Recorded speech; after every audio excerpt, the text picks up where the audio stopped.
राधे राधे। आज भगवत गीता में बात करेंगे अध्याय 2 के 54वें श्लोक की, जो कि इस प्रकार है।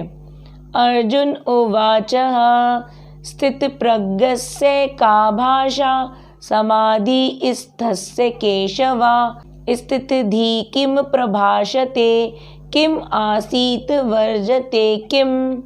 अर्थात अर्जुन ने कहा, हे केशव, दिव्य चेतना में लीन मनुष्य के क्या लक्षण होते हैं? वह सिद्ध पुरुष कैसे बोलता है, कैसे बैठता है और कैसे चलता है।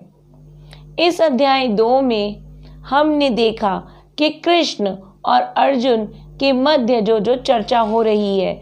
इस अध्याय के 7वें श्लोक में अर्जुन कृष्ण को कहते हैं कि शिष्यस्ते अहम शाधिमाम त्वं प्रपन्नम, मैं आपका शिष्य हूँ और आपकी शरणागत में हूँ। कृपया मुझे निश्चय ही उपदेश दें कि मेरा हित किस में है। क्योंकि अर्जुन का कृष्ण के सिवा कोई और था ही नहीं जो उसको उसके दुख से बाहर ला सकता था। हमने देखा कि 11 से 53वें श्लोक तक 11 से 53वां श्लोक तक केवल कृष्ण के द्वारा ही कहे गए हैं।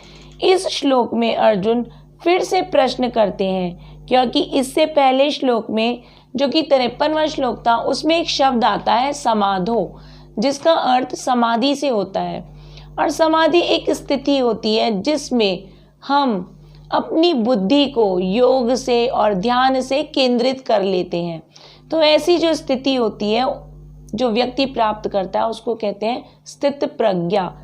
तो अर्जुन पूछता है कि जो ऐसा व्यक्ति होता है जिसने ये स्थिति प्राप्त कर ली है स्थित प्रज्ञा की, हे केशव, वह कैसे बोलता है, वह कैसे उठता है, बैठता है और चलता है।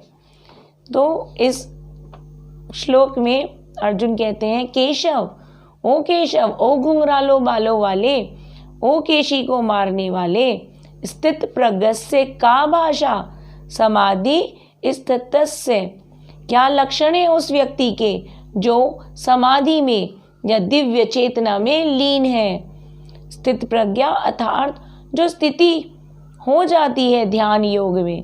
किम प्रभाषते, ऐसा व्यक्ति कैसे बोलता है।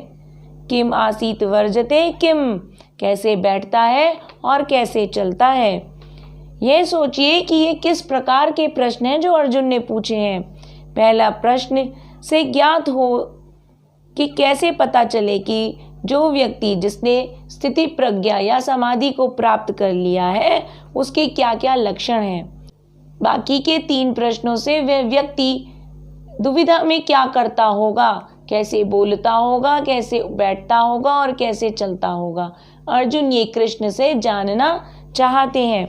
तो अर्जुन जानना चाहते हैं कि किस प्रकार ऐसा व्यक्ति अपनी इंद्रियों पर विजय प्राप्त कर पाता है।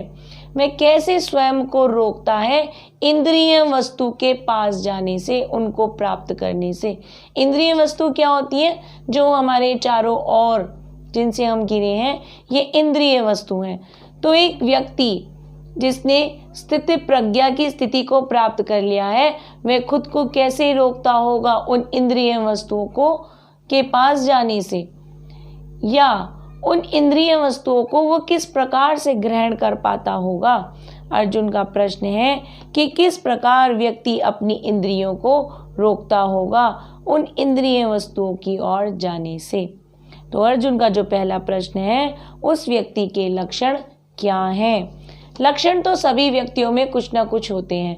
जैसे अमीरों के अपने लक्षण होते हैं, उनकी चाल ढाल, उठने बैठने के तौर तरीके, बोलने का तरीका अलग होता है।